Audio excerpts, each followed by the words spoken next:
میرے محترم بزرگ اور دوستوں اور عزیز ساتھیوں، میں زیادہ وقت نہیں لوں گا کیونکہ رات طویل ہو چکی ہے۔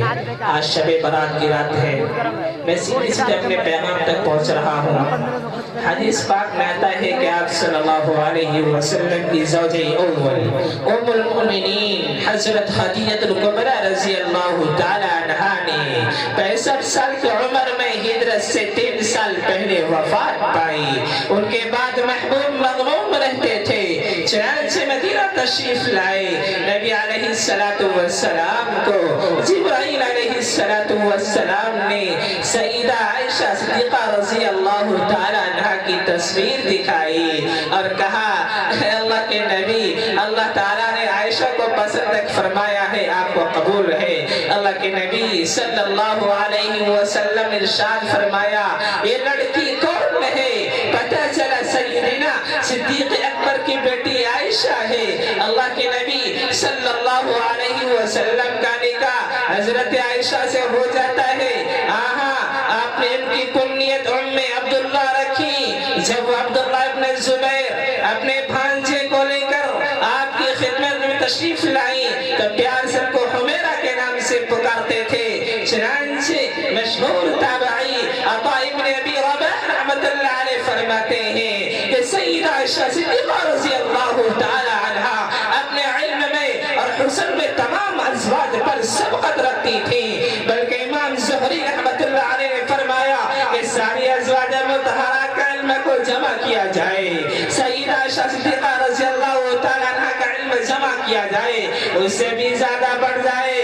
اس امت میں سب سے پہلی قرآن پاک کی حافظہ ہونے کا اعزاز سیدہ عائشہ صدیقہ رضی اللہ تعالی عنہ نے پایا، اور اس امت میں سب سے زیادہ احادیث کی روایت کرنے کا اعزاز یہ بھی صدیقہ کائنات کو ملا۔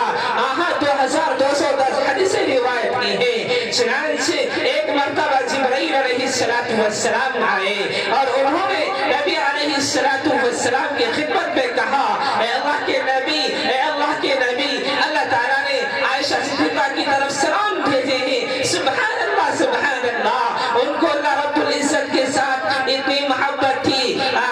ایک مرتبہ حضرت عائشہ صدیقہ رضی اللہ تعالی عنہ درہم و دینار کو بیٹھی دھو رہی تھی۔ اللہ کے نبی نے پوچھا، عائشہ کیا کر رہی ہو؟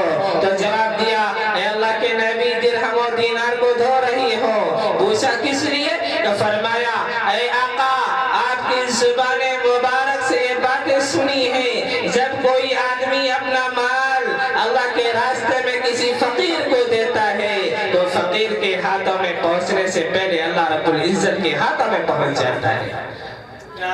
کہا جب سے میں نے بات سنی، اپنے درہم و دینار دھو کر دیتی ہو تاکہ میرے مالک کے ہاتھوں میں پاک اور صاف مال پہنچے۔ ان کو اللہ رب العزت کے ساتھ اتنی محبت تھی۔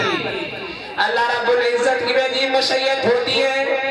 نبی اکرم صلی اللہ علیہ وسلم غزوہ بنی المصطلق میں تشریف لے گئے۔ جب آپ صلی اللہ علیہ وسلم وہاں سے واپس آنے لگے تو قافلے نے چلنا تھا۔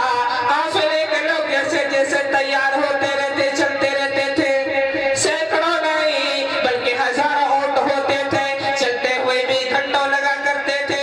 سیدہ عائشہ صدیقہ رضی اللہ تعالیٰ عنہ نے سوچا کہ قافلے میں جانا ہے، پتہ نہیں سفر میں کتنا وقت لگ جائے، کیوں نہ میں قضائے حاجت سے فارغ ہو جاؤں۔ چنانچہ آپ قضائے حاجت کے لیے کھیتوں میں چلی گئی، آپ ذرا دور چلی گئی تاکہ فراغت حاصل کر سکیں۔ جب فراغت حاصل کر کے واپس آئی، آپ نے ہوٹل میں بیٹھنا تھا جس کو سواری کو پر رکھا جاتا تھا، اتنے میں آپ نے محسوس کیا کہ میرے گلے میں ایک ہار پہنا ہوا تھا، وہ کہیں ٹوٹ کر گر گیا ہے۔